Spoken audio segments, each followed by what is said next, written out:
will delay this vote because that would be appropriate. But the appropriate time to stop this illegal rule that goes into effect October 1st is by definition before October 1st, which is all that I've demanded. But thank you, Mr. Chairman. Mr. President. Now, Mr. President. Senator from North Dakota. Thank you, Mr. President. I'd like to introduce two amendments. Both of them are energy efficiency amendments that I'm offering for attachment to the Shaheen-Portman energy efficiency bill.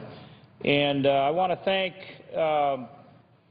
both of the bill sponsors, both the senator from New Hampshire and the senator from Ohio, for their willingness to work with me and with our co-sponsors on this bipartisan legislation. I also want to thank both the chairman, the good senator from Oregon, of the senator of the Energy Committee, chairman of the Energy Committee, as well as the ranking member of the Energy Committee, the senator from Alaska, for working with us as well.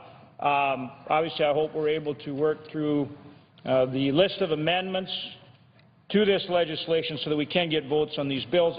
Again, we have broad bipartisan support on both of these measures, and so I want to take a few minutes here to introduce them and to briefly describe them. The first one is an amendment regarding water heaters. It's actually the water heater efficiency amendment.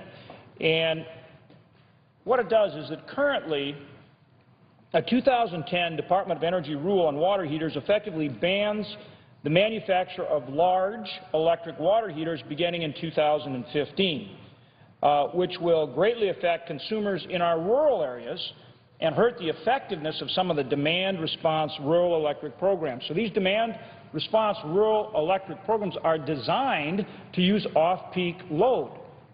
That's both energy efficient. It also generates big-time savings for consumers. So it's one of those win-win deals. But many of our rural areas are not serviced by natural gas, and as a result, they would be forced to buy multiple water heaters in order to meet their need because the load doesn't enable them to store enough heat. That doesn't make any sense. So what I'm offering is a practical amendment that improves the efficiency of electric water heaters but lets our rural areas have access to affordable, efficient water heaters that can supplement renewable energy. A lot of this off-peak energy is renewable energy, so there's another benefit as well. This is one of those that saves money, it's energy efficient, also provides good environmental stewardship. Many of our electric cooperatives and other utilities have voluntary demand response programs that use electric water heaters to more effectively manage power supply and demand. In those areas where renewables are part of the electrical generation system, these water heaters facilitate the integration of renewable energy that can be stored, like at nighttime obviously, that can be stored for use during peak hours. So that includes things like wind energy and solar energy. This amendment would allow the continued manufacture of large grid-enabled electric resistance water heaters only for their use in electric thermal storage or demand response programs, meaning that they use off-peak load or lower-cost energy that would otherwise be lost or not used. The amendment would require that the grid-enabled water heaters to have a volume of more than 75 gallons, be energy efficient, and work on grids that have a demand response system. So again, you're using off-peak load, you're using renewable energy. It saves the consumer a lot of money, makes sure that they have the hot water that they need for their use, but big-time cost saver and good environmental stewardship measure. The amendment would require, we have broad support from the energy efficiency groups, from the environmental groups, from manufacturers, and from the rural electric cooperatives. Just some of them. I'm going to name some of them. These include the Air Conditioning, Heating, and Refrigeration Institute, the American Council for an Energy Efficient Economy, the American Public Power Association, Edison Electric Institute, General Electric Company, the National Rural Electric Cooperative Association, the National Resource Defense Council, the Northwest Energy Efficiency Alliance, and there's many more. As I say, this has broad support. I'm not aware at this point if there are opponents. There may be, but if there are, I'm not aware of it. And the Shaheen-Portman bill is an energy efficiency bill. It's about using energy more wisely, benefiting both providers and consumers alike. And that's exactly what this amendment does. It saves money, it saves energy, it benefits the environment, and it benefits consumers. And I would certainly yield to the good senator from Ohio, Mr. President. I know my colleague is going to talk about another one of his amendments in a moment. I just wanted to briefly state on this amendment, I think it makes a lot of sense. And he said it well, but in Ohio as well as other states, during these off-peak periods, and as you said, often it's renewable energy, think about a time when you can generate power during the day from solar or wind or other sources, and yet you can store that during the peak times. And with these water heaters, they're well enough insulated they can store that heat. It's otherwise wasted or not used. And it seems to me that this makes a lot of sense to ensure that that 2010 DOE rule you talked about doesn't preclude the possibility of manufacturing these large water heaters for electric thermal storage and for these demand response programs you talked about that some of our utilities have. One is the Buckeye Power Utility in Ohio. It's an electric co-op, and they're very interested in this amendment. So as one of the authors of the underlying bill, I just want to say I support your amendment. I think it's an example of an amendment that's being brought here to the floor that's going to help make the bill better, and it is consistent, as you say, with the energy efficiency goals of the legislation. So I thank the gentleman for his work on this. Mr. President, I'd like to thank the good senator from Ohio, and it really does comport both with the spirit and the intent of the legislation that he has co-authored with the distinguished senator from New Hampshire. But really, it actually accomplishes what the Department of Energy set out to do. You know, in rural areas across this country, whether it's in North Dakota, Ohio, and the state of West Virginia, or New Hampshire, or anywhere else, we've got these rural consumers who are looking at having to buy multiple water heaters just to have enough hot water because they're on these off-peak load programs, which makes sense, which is what we want. We want them on these off-peak programs, both because it's more efficient, it saves money, it utilizes renewable energy, but we've got to enable them to do it. So this really actually accomplishes what DOE set out to do. So again, I'd like to thank the distinguished senator from Ohio. And Mr. President, if I may, I'd like to offer another amendment to the underlying legislation. This is the all of the above Federal Building Energy Conservation Act. Now, we talk about doing all of the above energy development in this country, and we've got to get from talking about it to doing it. And this is a great example of what I'm talking about. And it actually goes back and addresses, you know, a problem that was created in the Energy Independence and Security Act of 2007, where in that act it set efficiency standards for federal buildings that have to be achieved by 2030, and then they limited as to which types of energy can be used, creating real problems for the Department of Energy, which is actually having to implement that legislation. So again, this is a piece of legislation that actually will enable some of these energy efficiency goals to be achieved with better environmental stewardship, but with a common sense, all of the above approach in terms of energy sources. And frankly, the goals of the Act cannot be achieved without it. And so the Shaheen-Portman legislation is a very on-subject piece of legislation that really allows us to correct the problems in the Energy Independence and Security Act of 2007 and really accomplish what that act set out to do. And so if I could just take a couple minutes to describe it. This all of the above Federal Building Energy Conservation Act, Amendment number 1917, again, common sense piece of legislation that saves taxpayer money by enhancing the energy efficiency of federal buildings by allowing all forms or all sources of energy to power our buildings while still meeting the objectives of the underlying legislation. Currently, Section 433 of the Energy Independence and Security Act of 2007 mandates the elimination of all fossil fuel-generated energy use in any new federal building by the year 2030, as I said just a minute ago. But the mandate also covers any major renovation of $2.5 million or more to any federal building. Unfortunately, the Department of Energy has been unable to finalize a rule because the law itself is unworkable. Think about it. Any federal building where you do a renovation of more than $2.5 million, you can no longer use fossil fuels, think natural gas, all right, in that building. So what are you going to power the building? What are you going to heat and cool the building with? Are you sure you're going to have enough intermittent power, whether it's solar or wind or something else, to make sure that for any federal building where you make a change of more than $2.5 million, you're going to be able to meet the energy needs of that building? Well, the Department of Energy can't do it. They can't write a rule that meets that statutory requirement, so we fix it in this amendment. My amendment would replace an unworkable mandate that is impossible to implement with a practical, time-proven approach using technology and all of our energy resources to achieve the goal of energy efficiency. Again, this will enable us to achieve the energy efficiency goals of the underlying legislation, which is the Energy Independence and Security Act of 2007.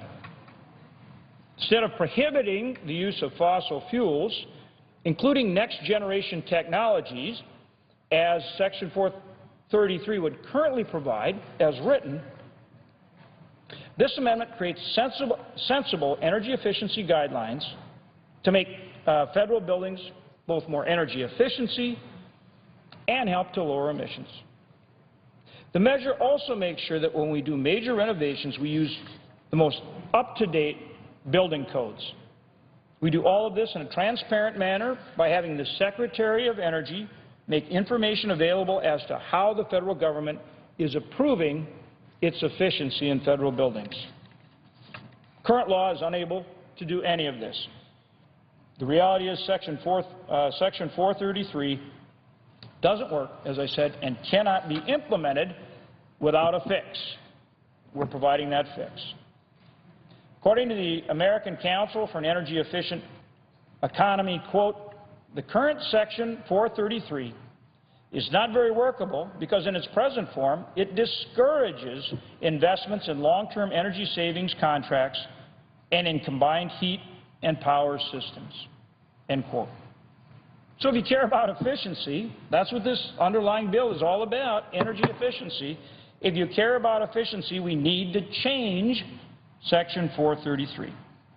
If you care about making sure our taxpayer dollars are well spent, we need to pass the amendment that I'm offering. It is better to have aggressive yet achievable goals with a means to attain them through private sector financing mechanisms than to have an unfunded mandate that will not produce the intended result. And major conservation stakeholders agree.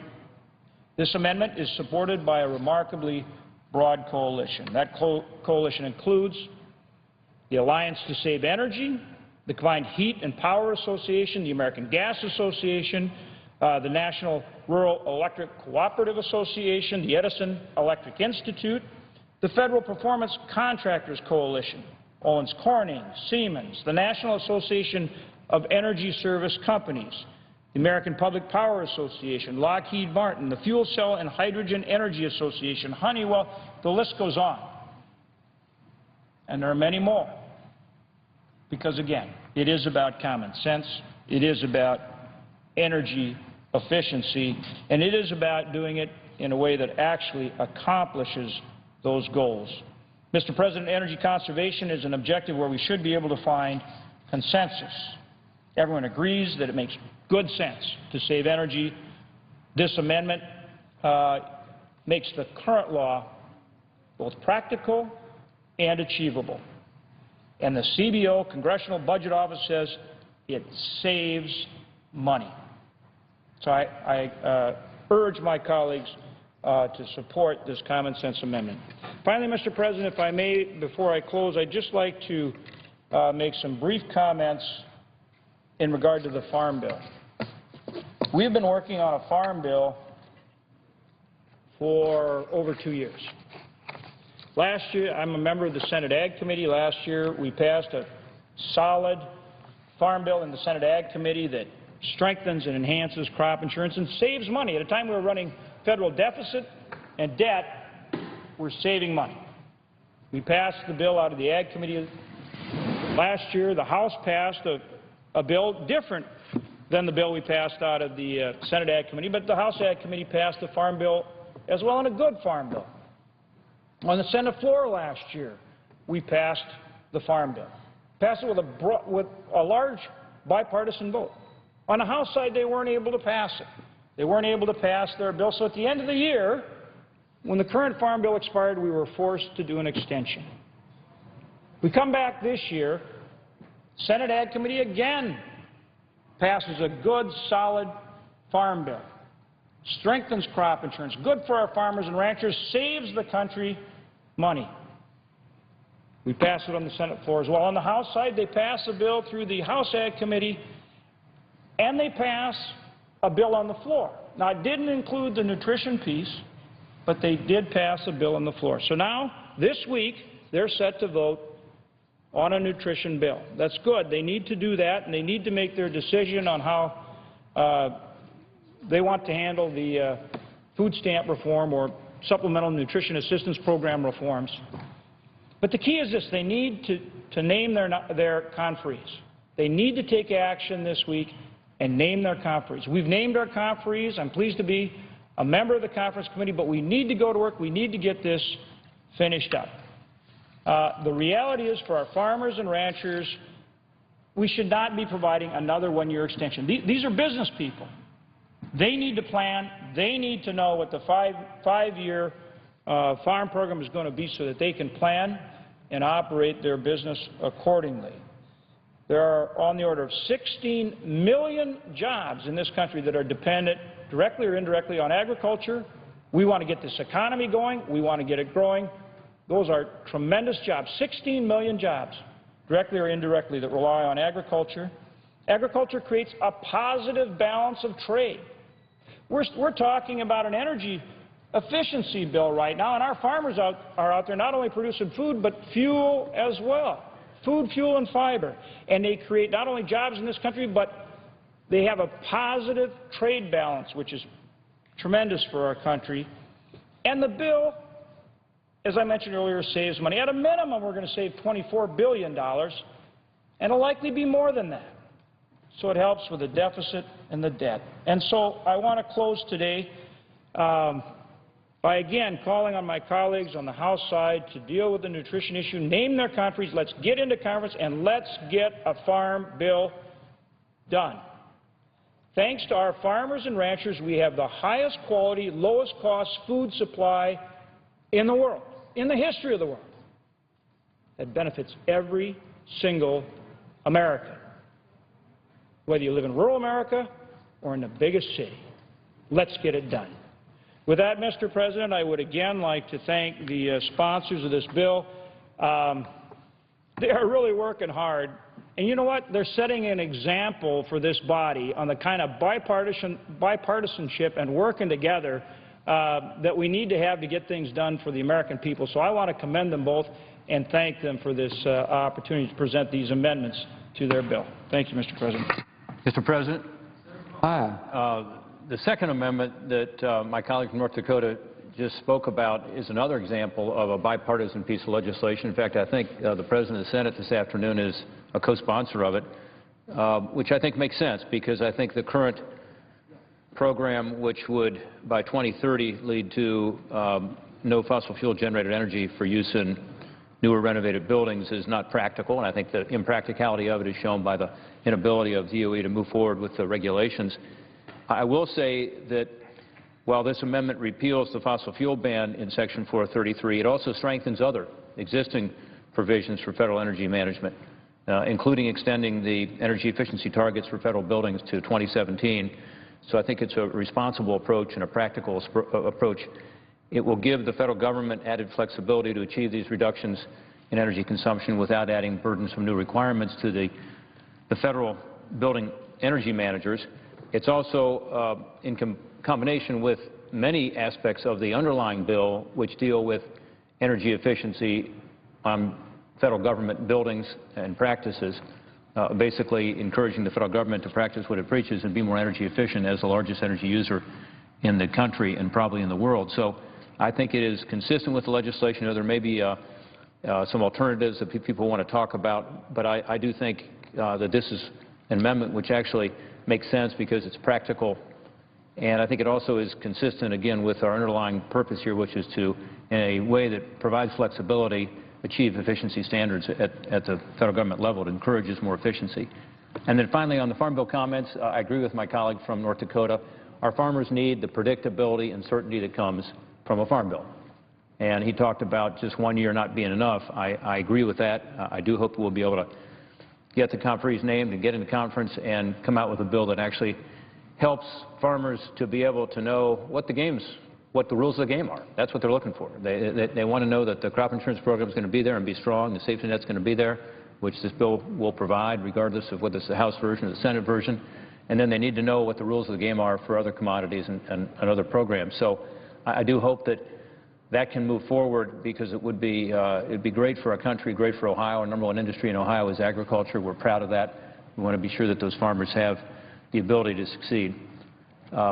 With that, Mr. President, I'm going to yield back my time and again thank the members who have come to the floor to talk about amendments. I hope other members who might be listening would do that. This is an opportunity, even before we can officially file or introduce amendments and debate them and vote on them, at least we can have the discussion so that we're ready to go when I suspect we will have an agreement between leadership of both of our parties even later today. We are working on that. We think that we have limited the number of amendments to a reasonable level, and we're trying to encourage members to work with us to ensure that we can get to this underlying legislation and move forward with a bipartisan energy efficiency bill that's going to help on our trade deficit, it's going to help on our economy and grow jobs, going to make our environment cleaner, and it's going to be one that actually shows this body that we can, in a bipartisan way, do stuff that's good for our constituents. With that, I yield back. Mr. President. Senator from Nevada. Thank you, Mr. President. As I rise today to speak in favor of the Vitter Amendment to the Energy Efficiency Bill, but before I begin my remarks, I want to first recognize the horrific events that occurred yesterday, just a little over a mile from here. Yesterday's tragic and senseless shooting devastated families and changed lives forever. We continue to hold the victims and their loved ones in our thoughts, and we are deeply appreciative of law enforcement and first responders who help save lives and to prevent further violence. Mr. President, Senator Vitter's amendment to the Energy Efficient Bill addresses a serious concern that I, along with many of my constituents, have expressed about Obamacare. Specifically, this amendment seeks to eliminate special Washington, D.C. exemptions in the current law. It requires congressional staff, including the committee and leadership staff, as well as the President and the Vice President and all political appointees in the administration to participate in the same exchanges that Obamacare forces on everyday Americans. I've co-sponsored this amendment with some of my colleagues, including Senators Vitter and Enzi, because I think it's clear that the American people are fed up with the Beltway mentality that the rules apply to everyone else, but not Washington, D.C. If you ask me, a law that applies to all Americans except those who wrote it simply does not pass the smell test. I want to note that this elitist attitude isn't anything new. In fact, America's second president, John Adams, warned against a legislative assembly that would, quote, in time not hesitate to exempt itself from the burdens which it will lay without shame on its constituents, unquote. It turns out This was a tragically accurate prediction. Before Obamacare was even passed into law, I've argued that those who wrote the law should be beholden to it. As a member of the House Ways and Means Committee, I introduced an amendment that would require all members of Congress and their dependents to obtain their health insurance through the Affordable Care Act's health care insurance exchanges. But last month, immediately after Congress left for August recess, the Office of Personnel Management announced in its proposed rules on Obamacare that the government can continue to make employer contributions to the health plans of congressional members and staff. This basically means that members of Congress and congressional staff will receive a taxpayer-funded subsidies for their health care insurance. Ultimately, these tax dollars will be used to protect Washington insiders from the negative consequences of Obamacare's health exchanges. Following OPM's announcement, I immediately wrote to them asking that they clarify in their final rule exactly who is subject to the exchanges. Specifically, I asked them to ensure that in addition to members of Congress, all congressional staff, including committee and leadership staff, as well as political employees, go to the exchanges. I've written a follow-up letter to OPM, and as of yet, I have not received a single response for this concern. Mr. President, if Obamacare is such a good idea, why wouldn't those who helped write the law stand proudly by it? The fact that Obamacare protects a select few from participating in its exchanges is further evidence that the law never should have been passed to begin with. But now that it has been passed, upheld by the courts as a massive tax increase, those who put it in place should be subject to the same burdensome regulations, taxes, and mandates that everyday Americans are stuck with. If the President and Congress says it's good enough for the American people, then it should be good enough for the President, Vice President, political appointees, and all congressional staff, too. So this amendment that I've co-sponsored ensures that there's no special fix or exemptions for members of Congress and their staffs. It assures that they participate in the exchanges just like every other American starting January 1st of next year. It also ensures that any type of taxpayers-funded subsidies that is offered to them is also available to the American taxpayers through tax credits. Just like many of my colleagues, I spent August recess meeting with my constituents, listening to their concerns. Probably won't surprise anyone that the general public doesn't think very highly of Congress. And with this exemption, it is a perfect example why that's the case.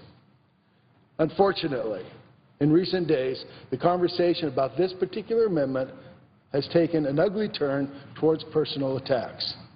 Regardless of whether my colleagues support this amendment or not, we should be talking about this measure in the context of what's fair and what's best for the American public. I urge my colleagues to abandon threats and personal attacks and examine this legislation based on its merit.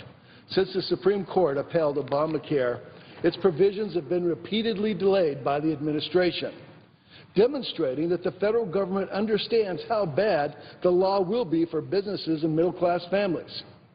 In fact, the Washington Times just reported that the Obama administration has delayed major aspects of health care law no less than 5 times to date. And this latest move to insulate D.C. insiders from this unpopular law is more than enough evidence that Obamacare is the wrong answer to the health care challenges in this country. So I urge my colleagues to support this amendment. It's a reflection of a basic principle of our democracy, that equality under the law means the law applies to everyone. Serving the people of the United States is a privilege. It's about service. It's not about status. And if Congress is going to pass laws that are unpopular, we'd better be ready to live by those same rules as everyone else. This is what this amendment is about, and I hope my colleagues will join me in supporting it. Mr. President, thank you. Mr. President, note the absence of quorum. Clerk will call the roll. Mr. Alexander.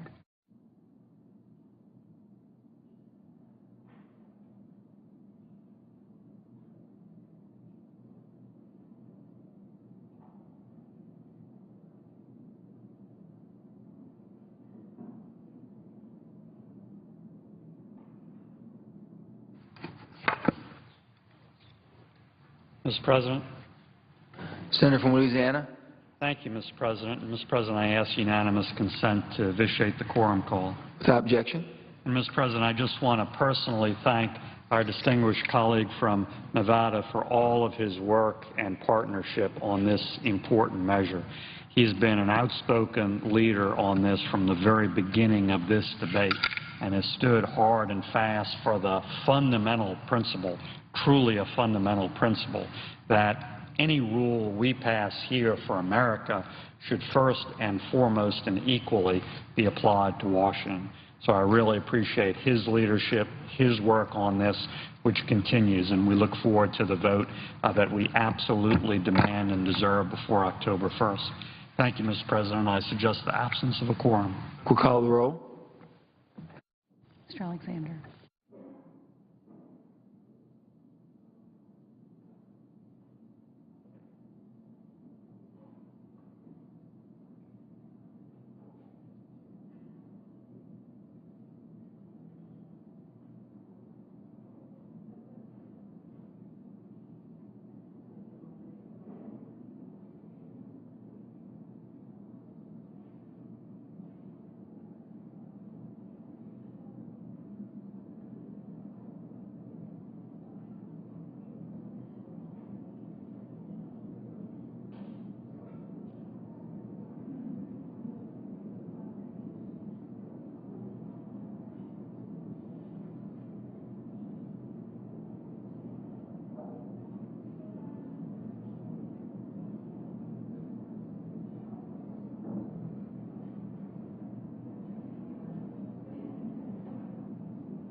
Be lifted. Without objection.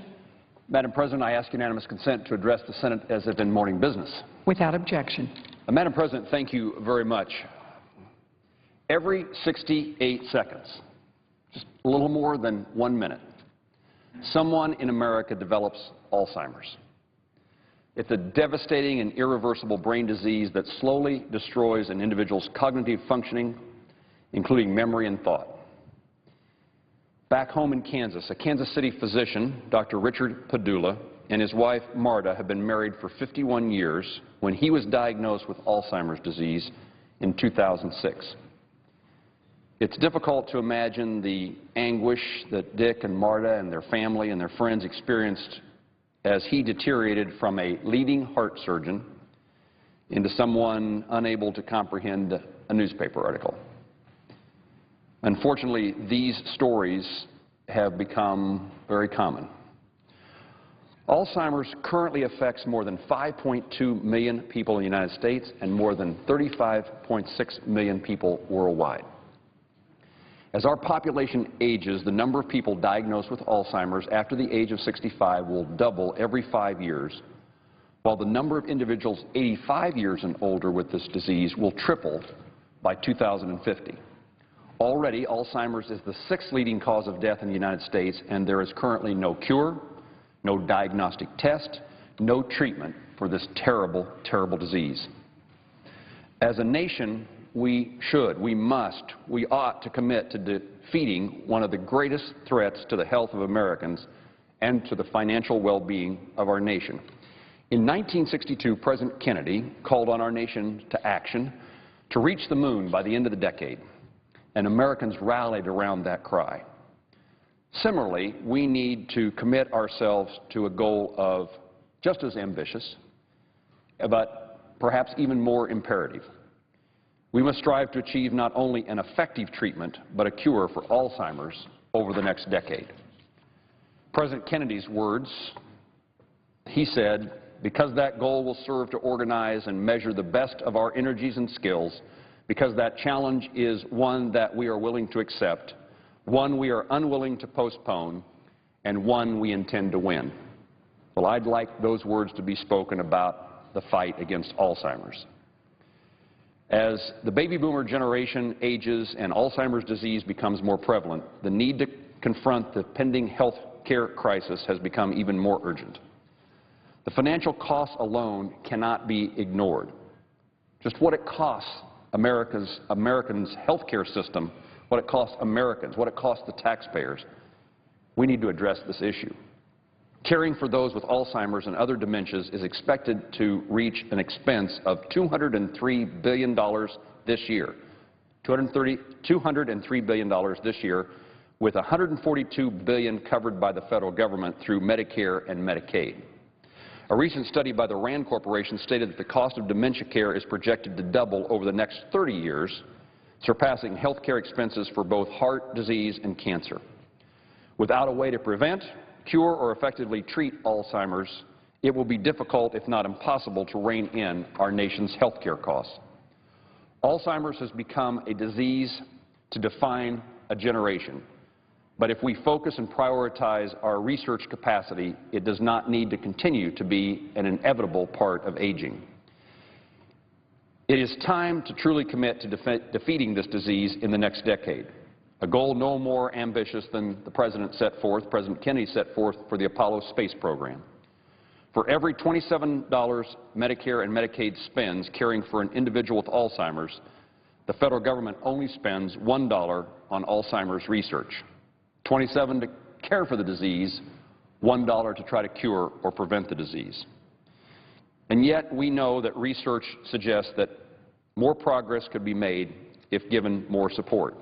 One study found that a breakthrough against Alzheimer's that delays the onset of the disease by just 5 years would mean an annual savings of $362 billion by 2050. A sustained federal commitment to research for Alzheimer's will lower the costs and improve the health outcomes for people living with the disease today and into their futures. I'm the ranking Republican on the Senate Appropriations Subcommittee for the National Institute of Health. It's the focal point of our nation's medical research infrastructure, and I'm committed to working with my colleagues to prioritize funding for Alzheimer's research. This year, our subcommittee increased funding for the National Institute on Aging, the lead institute for Alzheimer's research at NIH, by $84 million and supported the initial year of funding for the new presidential initiative to map the human brain. Both projects will increase our understanding of the underlying causes of Alzheimer's, unlock the mysteries of the brain, and bring us closer to an effective treatment and one day closer to a cure. Alzheimer's is a defining challenge of my generation, and we should commit to a national goal to defeat this devastating disease. We can do that by supporting critical research carried out by scientists and researchers across our nation and supported by the National Institute for Health. In my view, this is an area in which we all can come together. You can be the most compassionate, caring person, and we ought to spend money to care for people. You can be the most cautious about spending dollars and the investment and what the return is for every dollar we spend. And because we can save on health care costs, you ought to be supportive of this funding. The health and financial future of our nation, in my view, are at stake, and the United States cannot, should not, must not ignore this threat. Together, we can make a sustained commitment to Alzheimer's research that will benefit our nation and bring hope to families like the Pedulas, as well as to every American. It's a challenge. It's a challenge that we ought to accept. The moment for us to act is now, and the end result is hope for the future. Madam President, I yield the floor. Madam President, I notice the absence of a quorum. The clerk will call the roll. Mr. Alexander.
I was very happy to hear the description of a possible path forward from the majority handler of floor manager for this bill a few minutes ago, and I welcome that path forward. It's completely consistent with the UC I offered many, many times last week that was unfortunately then rejected, but hopefully it'll be accepted so we can have a productive path forward and have votes on these amendments, on so many amendments that were brought to this bill about energy, on my amendment, on other significant topics.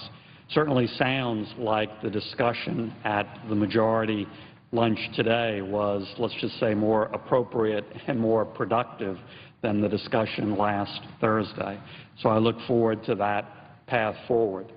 As we hopefully build on that path forward, let me again explain why I think a clear up or down vote before October 1st on my amendment is really important and why I'm demanding it. It's not of my choosing that this be happening in terms of this illegal OPM rule. It's not of my choosing that that create this October 1st deadline, but that's exactly what's happened, which demanded that I act with my amendment language. And again, I'm joined by several colleagues, and I appreciate their partnership and their help.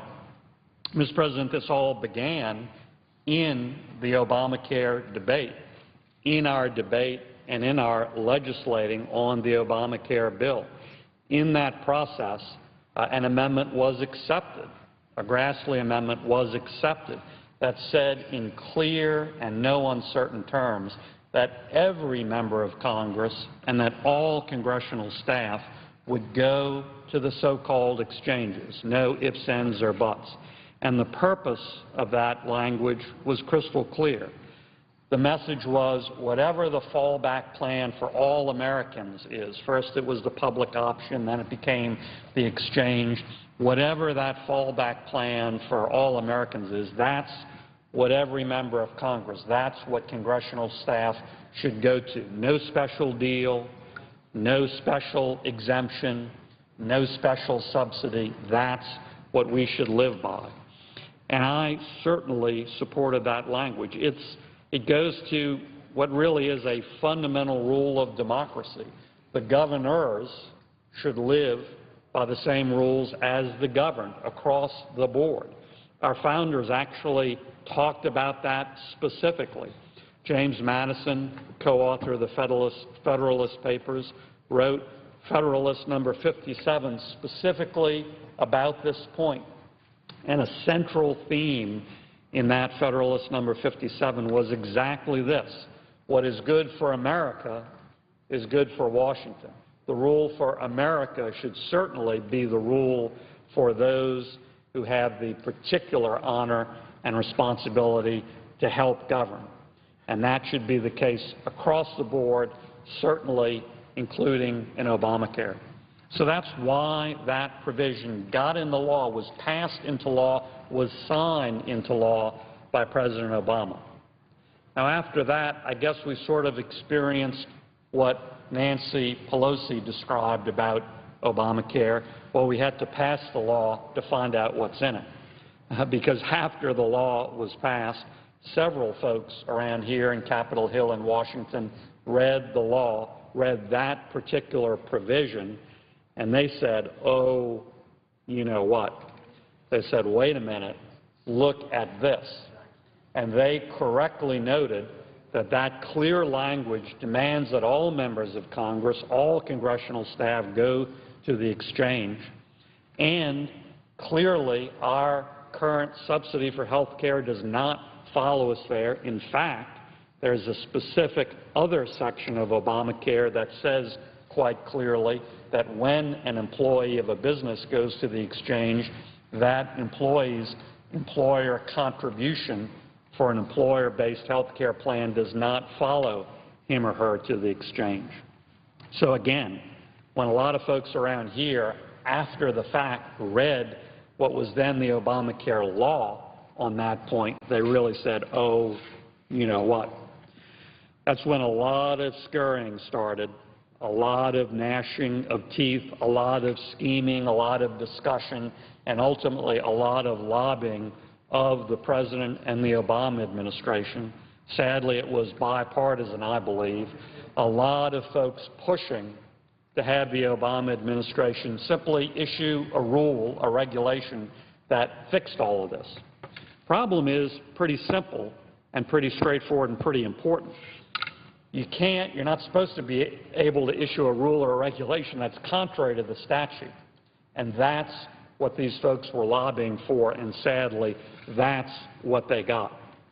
Right as Congress was going into the August recess, safely leaving town, the Obama administration issued this OPM rule that my language is all about. And that rule is flat out, clearly illegal on two grounds.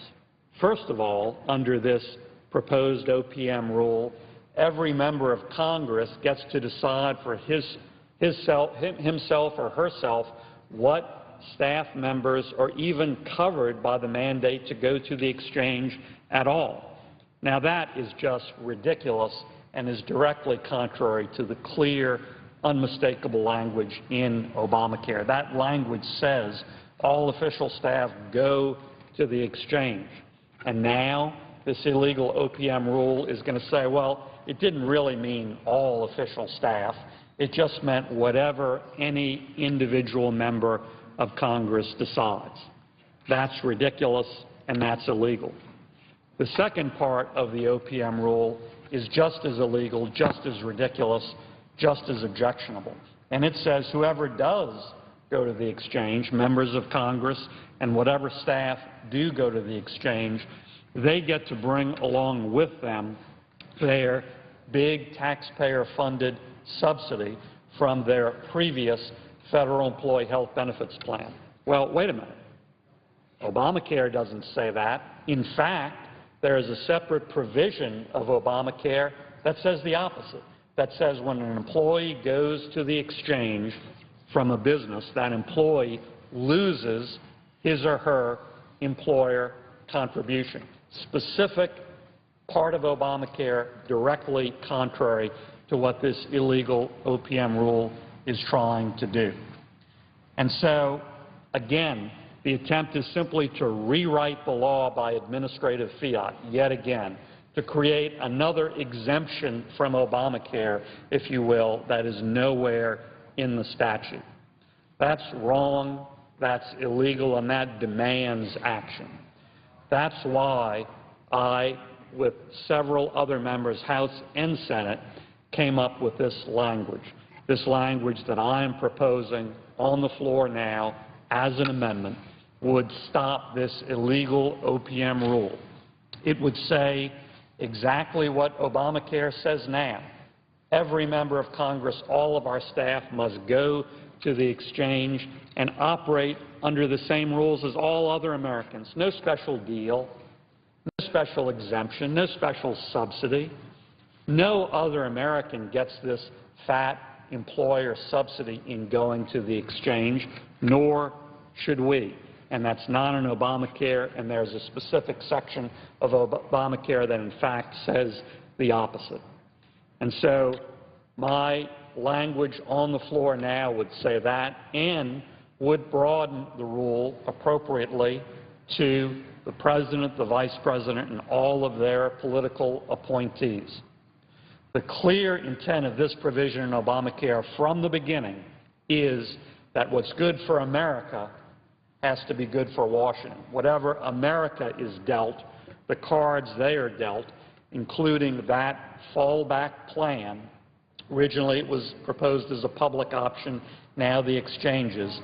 That should be what is imposed on Washington. No special plan, no special deal or exemption or subsidy.